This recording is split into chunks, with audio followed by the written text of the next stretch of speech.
La segunda presentación del día de hoy estará a cargo de Diego Deville, quien actualmente es estudiante de doctorado en la Escuela de Graduados de Ciencias Integradas en la Vida de la Universidad de Hiroshima.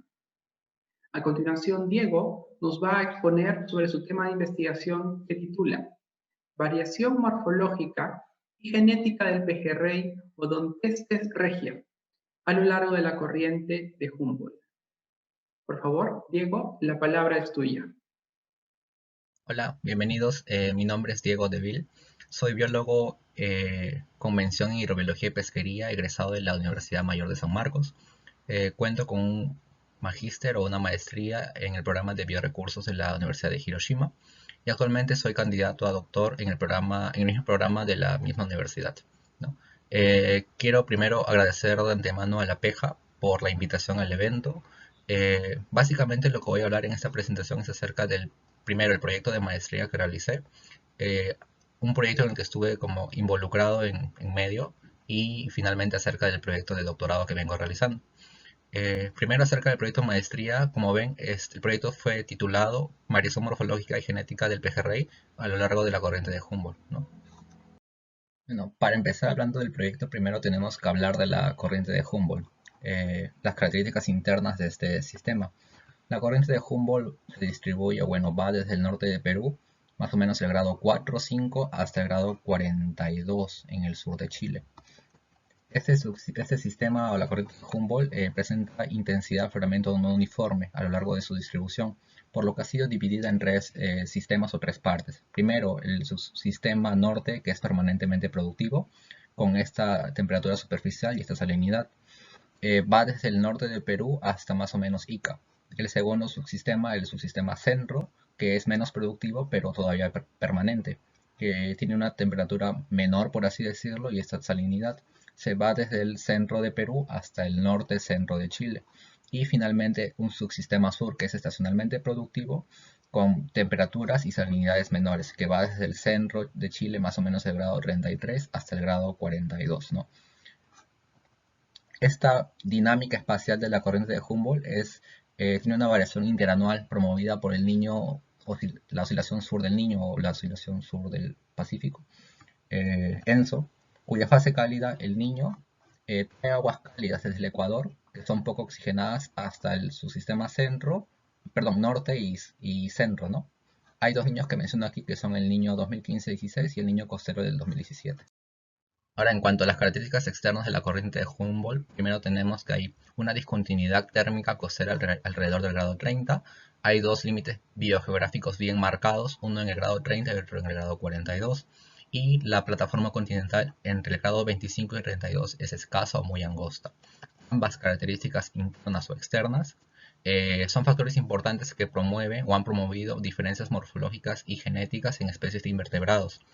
Sin embargo, su influencia en peces costeros aún no ha sido estudiada. Bueno, ahora hablemos un poco del pejerrey. Bueno, todos conocemos el pejerrey en Perú. Este pejerrey pertenece al género Odontestes, que contiene especies recientemente divergidas. Estas especies en su mayoría tienen alta adaptación morfológica a diferentes ambientes. Se distribuye desde el norte de Perú hasta el sur de Chile, toda la corriente de Humboldt y más al sur todavía.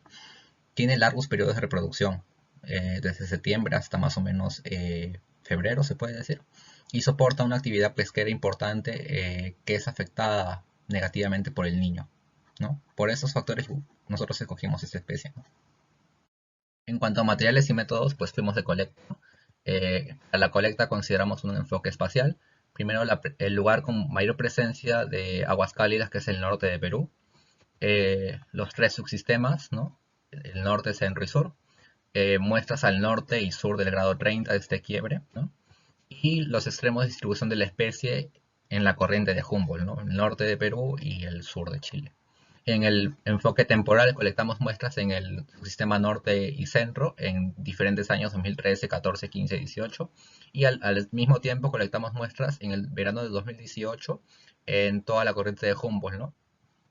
En cuanto a lo que analizamos, data morfológica, conteos merísticos y variación de forma del cuerpo. Y en variación genética analizamos pues marcadores genéticos mitocondriales y marcadores nucleares. Bueno, ¿qué es lo que encontramos en resultados? Primero, morfología. En cuanto a los conteos merísticos, encontramos que hay un ligero incremento de los conteos de las radios de las aletas y branquiespinas desde el norte de Perú hacia el sur de Chile, o sea, de norte a sur. Sigue la regla de Jordan, quien indica una relación opuesta entre las temperaturas superficiales del mar y los conteos de radios o, bueno, branquiespinas en los peces. En cuanto a variación de forma del cuerpo, encontramos variaciones de forma entre los subsistemas relacionados o enfocadas en la cabeza y en la inserción de las aletas, ¿no? Ambos datos, merísticos, conteos y forma del cuerpo, estuvieron significativamente relacionados. Esta significancia o esta relación indica que la variación de la forma de la cabeza y los conteos, por ejemplo, de branquiespinas, están relacionados a diferencias en la dieta. Lo que tiene sentido porque, por ejemplo, esta muestra del centro-sur de Chile está al sur del grado 30, el quiebre del grado 30, que ahí es un quiebre para muchas especies de invertebrados que son presa de Ontes regia o del pejerrey. Asimismo, ambos datos morfológicos estuvieron relacionados significativamente con las temperaturas y datos de clorofila A, ¿no? En los subsistemas, ¿no? Por lo que esto sugiere grandemente que la variación morfológica del pejerrey está asociada a los subsistemas de la corriente de Humboldt. Bueno, en genética, ¿qué es lo que encontramos? Alta diversidad genética en todas las localidades, tamaños poblacionales efectivos grandes, ambos explicados o relacionados en cierta mente a los largos periodos reproductivos de la especie. Como ven en esta gráfica, pues ese es el análisis de variación de DNA nuclear de las muestras del subsistema norte y centro, y pues no hay diferencias significativas, ¿no? Estos resultados indican de que, o sugieren que quizás el niño podría no tener un efecto significativo en la genética poblacional del pejerrey en un corto plazo. Bueno, ¿y qué más encontramos en genética? Pues en el análisis espacial encontramos ligeras diferencias significativas entre eh, las muestras al norte y al sur del grado 30, ¿no? Estas ligeras diferencias fueron confirmadas en DNA mitocondrial, DNA nuclear y DNA nuclear usando solamente muestras colectadas en el 2018 a lo largo de la corriente de Humboldt.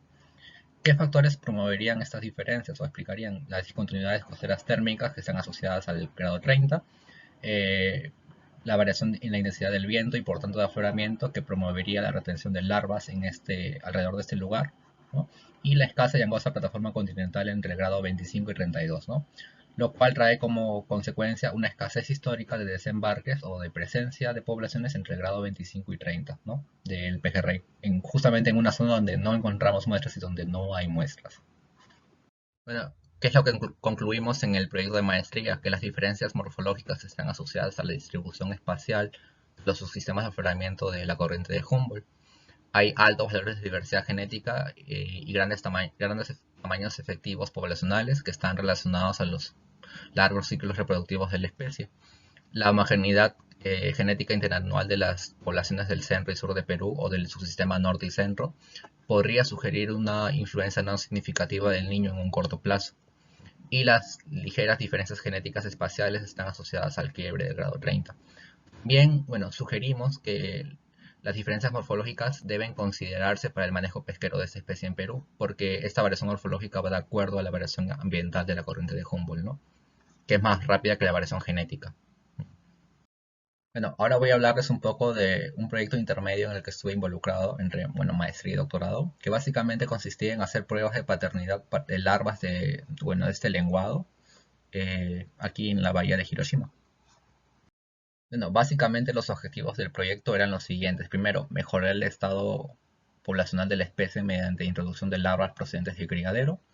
Determinar la sobrevivencia de las larvas en el medio ambiente después de su liberación, o sea, si sobreviven en el ambiente básicamente. Y la identificación de larvas recapturadas usando genética, ¿no? Esos eran los objetivos del proyecto. Bueno, ¿qué es lo que hicimos? Teníamos 10 parentales, 6 machos y 4 hembras, se hizo el cruce. Tenían miles de crías, de ellas 53 crías fueron usadas para evaluar la efectividad de marcadores nucleares para identificar de qué padre y de qué madre provenía cada cría. Las otras fueron liberadas en el medio ambiente.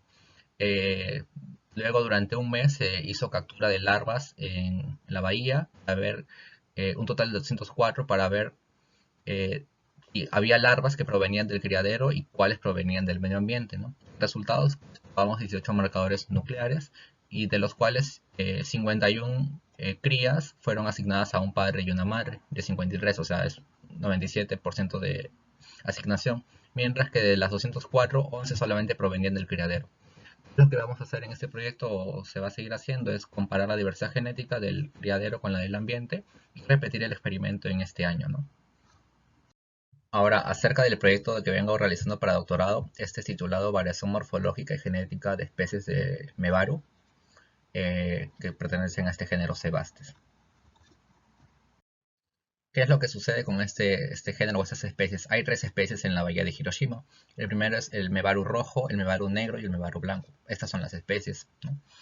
¿Cuál es el inconveniente? La identificación morfológica de las especies es todavía difícil porque hay mucho sobrelapamiento de los caracteres. La evidencia genética sugiere que hay hibridación o especiación reciente de las especies, ¿no? Sin embargo, esta evidencia genética, que son secuencias de DNA mitocondrial, han sido subidas al repositorio de GenBank como solamente Mevaru rojo o Sebastes inermis, ¿no? Entonces, esto imposibilita que haya un registro total de la pesca de una especie, por lo que promueve, o en cierto modo todavía existe la posibilidad de pesca ilegal y no registrada, y asimismo todavía hace difícil evaluar la variación poblacional de la especie y proponer medidas de manejo adecuadas, ¿no? Bueno, ¿qué es lo que hicimos? Primero, ir de colecta. Colectamos muestras en la bahía de Hiroshima, 300 individuos en 4 lugares principales. Hay las 3 especies en los 4 lugares, ¿no? Así que hay una comparación de las especies en cada lugar, ¿no? Estos son los patrones de coloración que hemos encontrado en los 300 ejemplares que hemos colectado, ¿no? Más o menos 110 individuos rojos, 120 negros y 60 individuos blancos, ¿no? Como ven, el blanco no es blanco, es marrón. Y el negro es medio gris, a veces medio marrón. Y los rojos son medios marrones claros a veces. Entonces es difícil identificarlos solamente considerando el color de los peces, ¿no? Para identificación, además del color, usamos morfología, que eran conteos merísticos de radios, aletas, branquiespinas, escamas y mediciones. Por ejemplo, acá comparamos un Mevaru blanco, de color blanco, con un Mevaru negro, ¿no? Y vemos que de los caracteres propuestos para su identificación, pues no nos permiten asignar los individuos a una especie, ¿no? En ambos casos.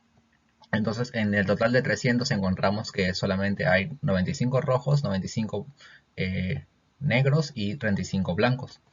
Y el sobrelapamiento hay muchos, ¿no? Hay mucho sobrelapamiento entre negros y blancos, 60, por lo que el sobrelap es del 25% más o menos, ¿no? Considerando, bueno, merística y también mediciones en general, ¿no? Bueno, como la morfología externa no nos ayuda del todo a identificar las especies, usamos otolitos. ¿Qué son los otolitos? Son estructuras calcáreas que están en la cabeza de los peces y son usados para determinar la edad y la tasa de crecimiento de los ejemplares. En este caso tenemos un individuo en color blanco y un individuo en color rojo. El individuo de color blanco tiene conteos y medidas de rojo, por lo que es un rojo blanco. Y el rojo sí tiene conteos y medidas de rojo, ¿no? Al comparar otolitos, pues estos individuos tienen tallas similares, ¿no? 19 centímetros por ahí.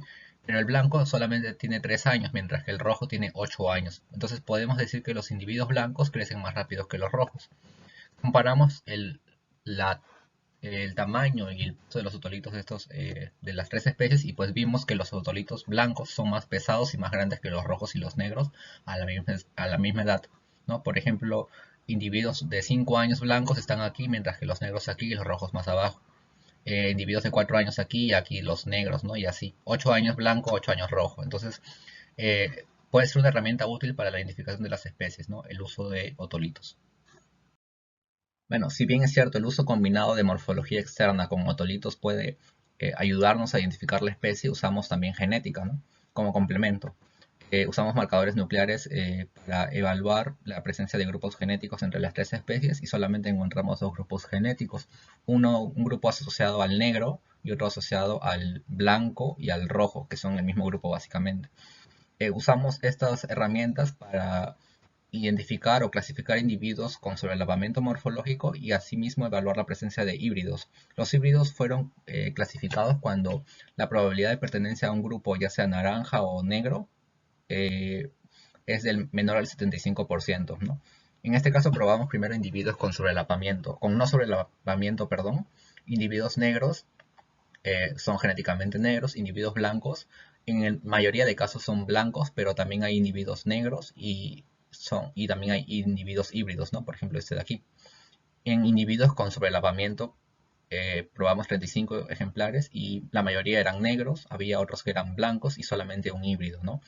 Entonces, lo que vamos a hacer es ahora buscar marcadores genéticos que nos permitan identificar los individuos rojos, ¿no? Bueno, y básicamente eso es lo que he estado haciendo en esos últimos 3 años que he venido aquí estando en Japón. Y pues muchas gracias por su atención y si hay alguna pregunta o comentario, pues bienvenido. Muchas gracias. Muchas gracias.